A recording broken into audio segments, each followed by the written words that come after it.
O Lord, my strength, my Redeemer, let him go in peace.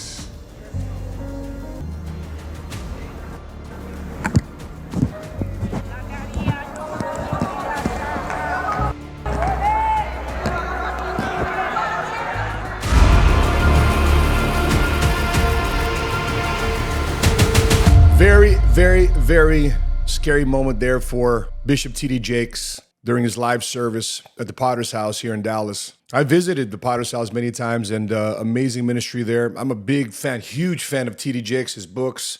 It's blessed my life. His sermons have absolutely blessed my life. And by the way, the first thing I want to share is I've been Googling this and researching to see what happened is straight from the Potter's House, straight from T.D. Jakes' Instagram page, is that he's fine, he's good, he's recovered, and they've said this is a medical emergency, a short medical emergency, a health incident. The mainstream media is putting those keywords on there that is something small that he's recovered from, a medical emergency or health incident, whatever you want to call it. All right. But if I continue to research, a lot of the podcasters, a lot of content creators are talking, this is actually a stroke. Now, I haven't seen a doctor doing an assessment, a visual assessment of what happened. We don't know what happened, and I don't think we'll ever know. But I will say this, for those of you that seen this and have family members that have gone through something similar to this, it kind of looks like a stroke. My father has had a stroke. I've had people in our office, clients, I'm in the insurance business. They've been through something similar to this, and to see the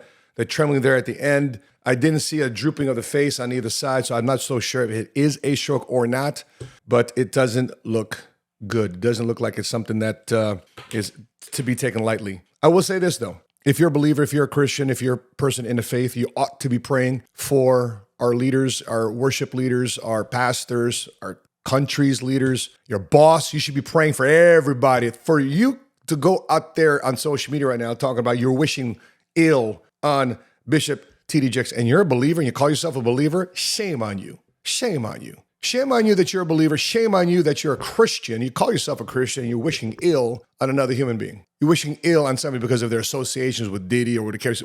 Shame on you. You know, one of the things that you ought to be considering doing is that if you consider yourself an influencer, a content creator, somebody that's got a voice, has got a mic, and you're putting content out there, you should be using your platform to win souls, not to win clicks. Not to use your understanding of our Father in heaven gives us something that none of us deserves, and that's called grace. Something you should consider. You know, I never wish ill on anybody, and here's the thing with what you put out in the universe. Karma's the son of a gun, you know what I mean? Things come back at you because of what you put out in the universe. So caution to the person that speaks ill of anybody. And let me break it down from a personal finance entrepreneur type platform that I speak on here in the Seven Figure Squad. It does seem to be fairly serious as much as they've been downplaying it. And when I'm looking at what happens in our healthcare system, what happens with our entrepreneurs that go through a lot of stress. We go see parents and they have a lot of stress from raising a family, raising kids.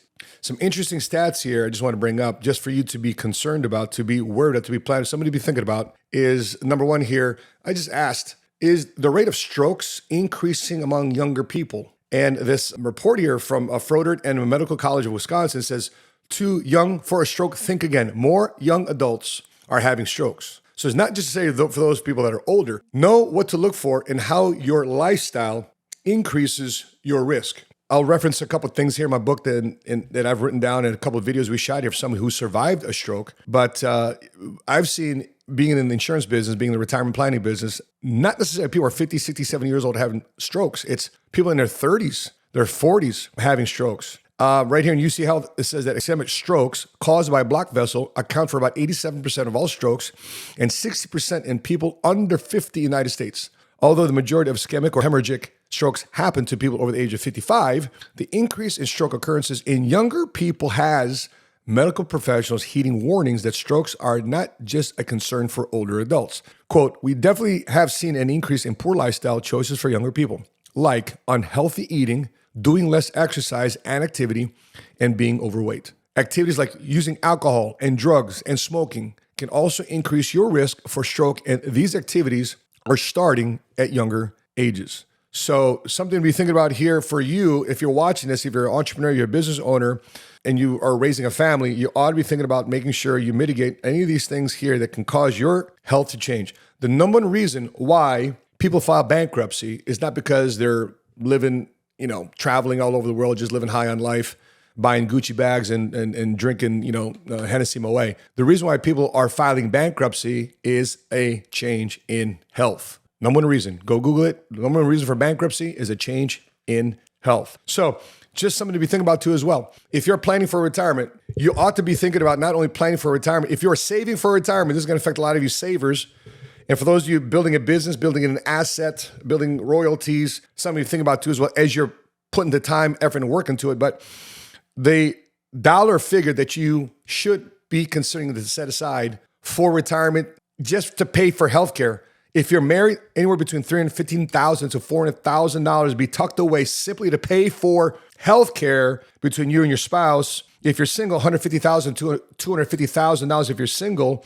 And here's the reason why. In your retirement years, Medicare does not cover long-term care. Home health care, if you were to receive help at home in your health, you can't get around, you can't perform what they call the activities of daily living, right? Bathing, transferring, eating, toileting, etc. $55,000 for you to have somebody come to your house to help you take care of yourself. $55,000 a year. That's a job, everybody. You are hiring somebody to come to your house to take care of you, either your husband, your wife, one another. If you don't want to do the healthcare responsibilities for your spouse, if you want to live in a retirement community, $100,000 plus. If you want to be plugged into a retirement community, like a senior living center, you need to have tucked away per year to make sure somebody takes care of you in your golden years, the next chapter of your life. Another reason why you need a lot of money for healthcare, because a lot of people sometimes think, when I'm retired, I'm going to be needing less money because I'm going to be traveling less, I'm commuting less, I'm not actively working for money anymore, I'm not commuting any longer, I'm not going to the office, I'm not spending money on gas. I'm spending money going out, I'll be vacationing less. Okay, if you think that way, but that's a big error. It's a big error that a lot of people have in retirement, thinking that they need less money in their retirement years than when they were working for money. Actually, it's quite opposite. On top of you needing more money for retirement is not only do you need money for healthcare, but you need money for inflation. If you expect to live a long, happy, independent life, well, guess what you need for a very long time? You need a source of income to pay you for a very long time, especially if you're not working for money. And for those of you who say, I'm not saving any money. For those of you, I'm going to put this graphic up here. We have a retirement savings crisis in America. We're just not a saving country. We're a spending country. Matter of fact, the multicultural demographic is the worst savers and the best spenders. The worst savers, the worst investors at the top of the list when it comes to spending money. Some of the worst income earners in America, the lowest credit scores, but man, do we know how to light it up at the clubs?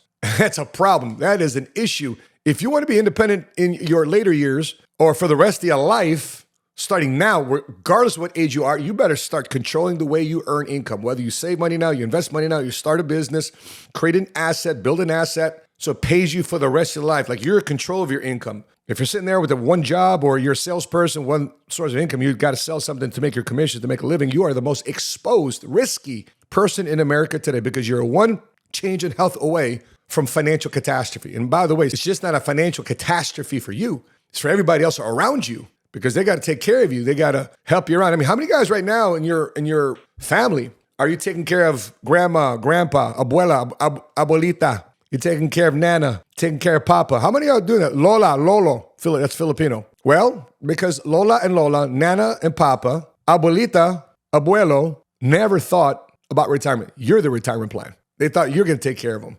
But yet, you're a sandwich generation, many of you. Not only do you have your own career, your own business, but you got your own kids, you raise your own family, and then you got to take care of the generation ahead of you.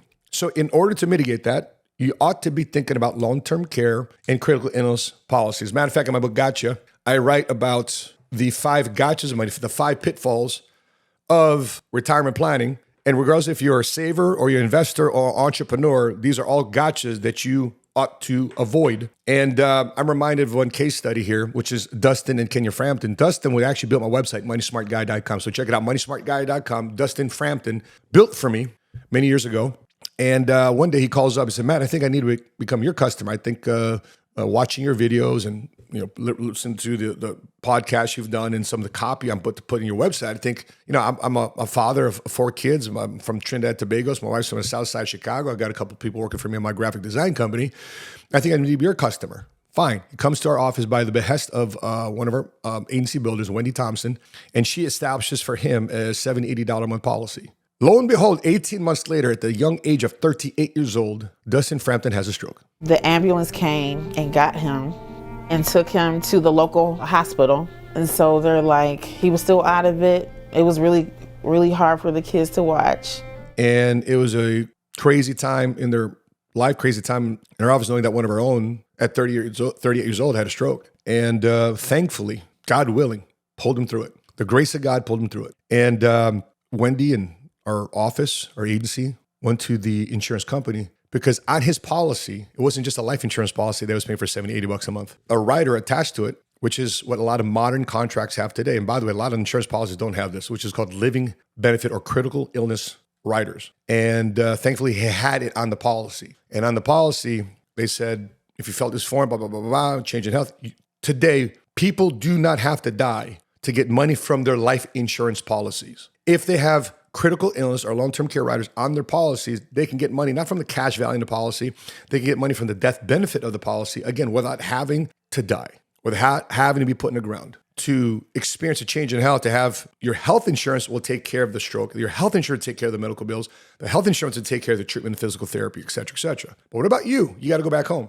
And you have to go back to work, and you may not feel like going back to work. You have to clock in, clock out, or run your business. Well, that's what critical illness riders on life insurance policies, or just straight up critical illness policies, will provide, is that cash stream, that cash lump sum, either way you want to put it, in your life to help you pay for the bills. So therefore, you can recover with confidence, without having to rush back to the office, without any undue stress, which caused the stroke or heart attack to begin with, or cancer to begin with. So think about this when planning for your retirement. Make sure that as you're building up your life, you're building up your savings, you're building up your business, you're building up your financial foundation, you consider getting a life insurance policy with a critical illness rider with living benefits, or a critical illness policy by itself to pay for these type of things. So, Matt, won't Medicaid or Medicaid will take care of you, but you got to show on paper you're basically broke and poor in poverty, because you got to basically got to give away all your assets, or spend the assets that you have down. Yeah, Medicaid to take care of you, but you got to be basically broke. You're basically become ward of the